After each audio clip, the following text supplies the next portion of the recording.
Welcome to Relocating to Disney.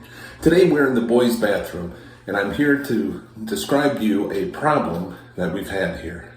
We were noticing that their shower was leaking, and right below the shower is the kitchen.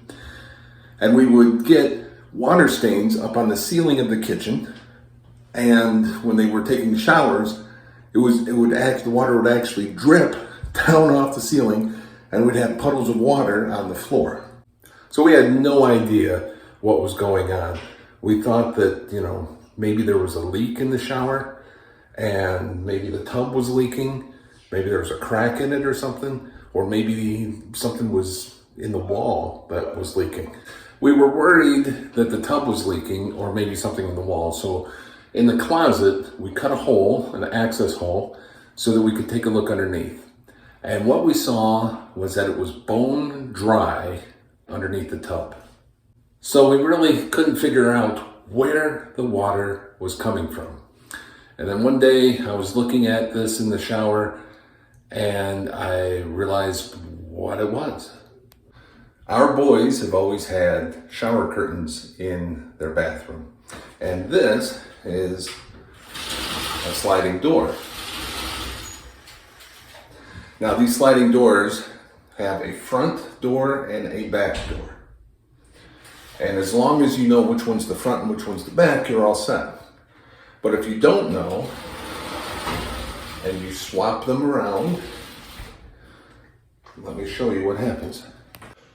This might be a little hard to see, but if I swap them around, there's now a gap, right? I'm gonna put my hand right through that gap. And if I look up, through that gap, there's the shower head. And if the shower head is pointed in this direction, the water all comes shooting out through this gap and down and onto the floor.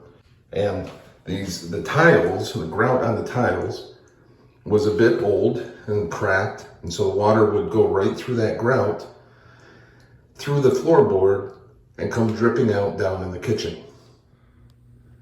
So it's essential to know what is the front door and which one's the back door. Otherwise, water's going to come through. Now they do have, for right in here, some pieces of rubber that you can run down the edge, right? Rubber down the edge. And what that will do is not only help you to identify what's the front and the back, but it will also help to prevent water from coming through that crack. So now we had a situation. The water had come out of the shower, went through the floor, dripping down in the kitchen, staying on the kitchen ceiling. Here in Florida, if you have standing water for too long, it's going to cause mold. So we had no idea what was waiting for us underneath the bathroom floor. So our plan was, we're gonna rip out the tile, we're gonna rip out the subfloor, and we're gonna take a look at the ceiling down below and just see how bad the water damage is. So the contractor came, he ripped up the old tile and cut a hole in the floor so we could look down inside, and this is what we saw.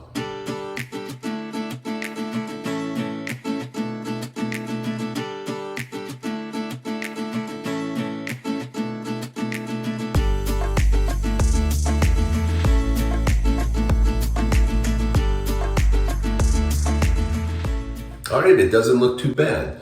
It looks like the concrete board that was underneath the tile absorbed most of the water. Though we did see some water drip through, it looks like it dried up. So no worry about any mold damage. That was very fortunate. All right, next we wanted to replace the tile, but we wanted the exact same tile that was in here because we liked that tile. Unfortunately, they don't make that tile anymore. We found a warehouse out in Tampa that had some. Tampa was about a 3-hour round trip. We drove out there and got the tile that we needed for this project. The contractor repaired the hole that was in the floor, and then he put it was like a rubber mat down over top of the floorboard. And on top of that is where he put the new tile.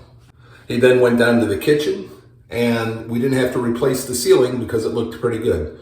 He was able just to paint the ceiling. This is the end result of the new floor here in this bathroom. It looks a lot like the old floor, except now it's grouted and sealed, and the tiles are brand new, but otherwise it kind of looks the same. Well, we used a handyman to do the work, and we had him do this bathroom. We had him regrout the master bathroom, caulk the downstairs bathroom, and then we had a bunch of little just odds and end jobs for him to do. The total cost worked out to be, I think, $3,700 to have all this work done. All right, that's it for today. Thank you for watching.